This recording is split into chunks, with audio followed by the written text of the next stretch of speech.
बेटा जी first semester important वैसा कुछ नहीं होता, फिर भी अगर आप चाहो तो ऐसे ध्यान में रख सकते हो। क्वेश्चन पेपर देखो और मैं जो बोल रही हूँ सुनते जाओ। 2 सेक्शंस होते हैं, part A part B. Part A 8 questions देकर 5 क्वेश्चंस लिखने के लिए कहता है। 5 क्वेश्चंस ईच कैरीज 4, तो 5 4 ज़ा 20। इसमें प्रोज से देता है, नॉन डिटेल से, ग्रामर से, लिंग वचन वाचिक काल के क्वेश्चन दे सकता है। इम्पॉर्टेंट है वो क्वेश्चंस, पक्का पढ़ो। फिर ग्रामर बिट्स भी दे सकता है, लाइक ट्रांसलेशंस 4 हिंदी 4 इंग्लिश देकर पूछ सकता है। वो आए तो आप वो भी अटेंड कर सकते हो। ठीक है, कोई 5 आंसर्स पर याद रखें, शॉर्ट बिट में पूरे 5 के 5 अटेम्प्ट करना। और क्वेश्चन जो भी हो आप आंसर लिखना। क्वेश्चन को पहले कॉपी कर लो अच्छे से बोल्ड हैंड राइटिंग में, उसके रिलेटेड आपको जो भी आंसर सोचता है वो आंसर लिखना, छोड़ना नहीं। ठीक है। नेक्स्ट पार्ट बी में 5 क्वेश्चंस देकर 4 पूछता है, ईच कैरीज 15, माने 4 15 ज़ा 60 मार्क्स। 9th क्वेश्चन संदर्भ देता है प्रोज से, 4 देकर 2 लिखने के लिए कहता है, ईच वन 7.5 माने आपको 15 मार्क्स।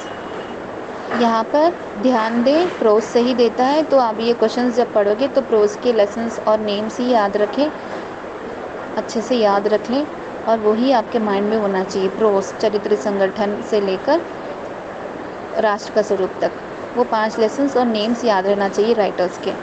बस आप वो सेंटेंस कौन से लेसन से दिया है ये अच्छी तरह से समझ गए, श्योर हो गए तो स्टार्ट कर दीजिए।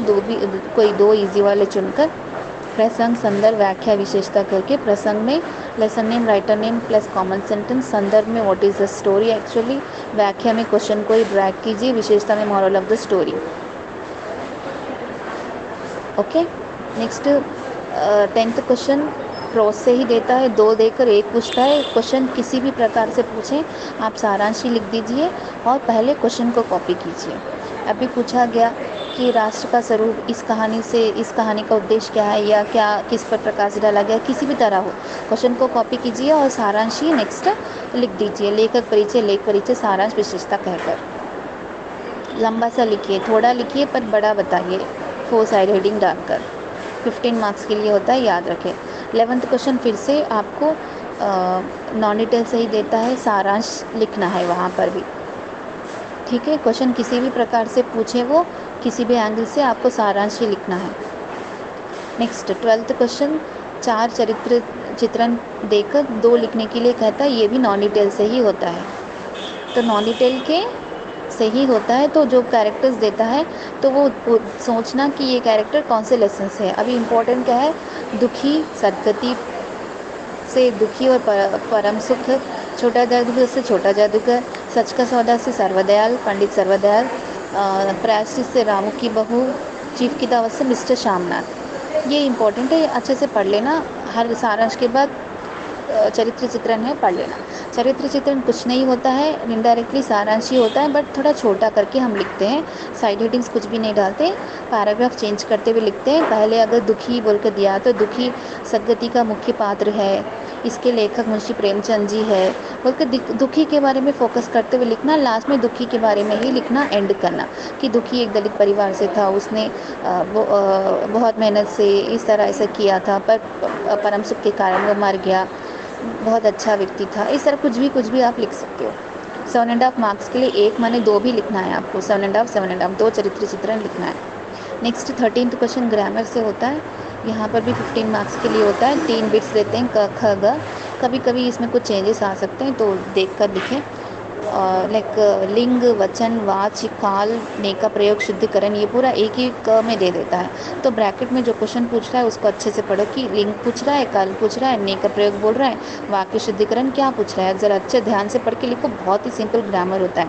उसके बाद वाक्य प्रयोग होते हैं, वर्ड्स देकर सेंटेंस में यूज़ करने के लिए कहते हैं। उसके बाद अनुवाद होते हैं, English to Hindi, Hindi to English, कैसे भी पूछ सकता है। तो ये बिट अगर आप कितना पढ़ सकते हो पढ़ो, ईजी आए तो लिख दो। ठीक है बेटा, कोई एक आप छोड़ सकते हो लॉन्ग क्वेश्चंस में। तो अगर सिलेबस की बात करें तो प्रोज में 5 है, वो कोई एक लेसन छोड़ सकते हो, नॉन डिटेल में भी कोई एक लेसन छोड़ सकते हो। पर फिर भी थोड़ा भी पक्का ना पड़े पेपर कच्चा ही पढ़कर रख लें, ताकि शॉर्ट आंसर्स कुछ गड़बड़ हुई तो वो अटेम्प्ट कर लें। ठीक है, इस तरह। और इम्पॉर्टेंट पॉइंट्स क्या रिमेंबर करना है, कंप्लीट क्वेश्चन पेपर कंपलसरी लिखना है। आप कुछ भी लिखते जाओ, वो लोग मार्क्स देंगे, कुछ ही माने कि कुछ भी नहीं, उसके रिलेटेड क्वेश्चंस को कॉपी करके लिखें, यही ध्यान में रखें। फिर प्रेजेंटेशन पे ध्यान देना चाहिए, हेडिंग साइड हेडिंग्स अच्छे से बोल्ड लेटर्स में लिखना, अंडरलाइन करना, उसके बाद अच्छे से प्रेजेंटेशन आना चाहिए, लेंथ होनी चाहिए, मैटर कम हो क्यों ना सही, अच्छे से लेंथ होनी चाहिए, क्योंकि लेंथ देख कर मार्क्स देते हैं। उसके बाद क्वेश्चन नंबर अच्छे से डालो करेक्ट से, टाइम डिवाइड कर लो। एक क्वेश्चन बहुत बड़ा लिखकर एक क्वेश्चन छोटा लिखोगे तो का नहीं चलेगा।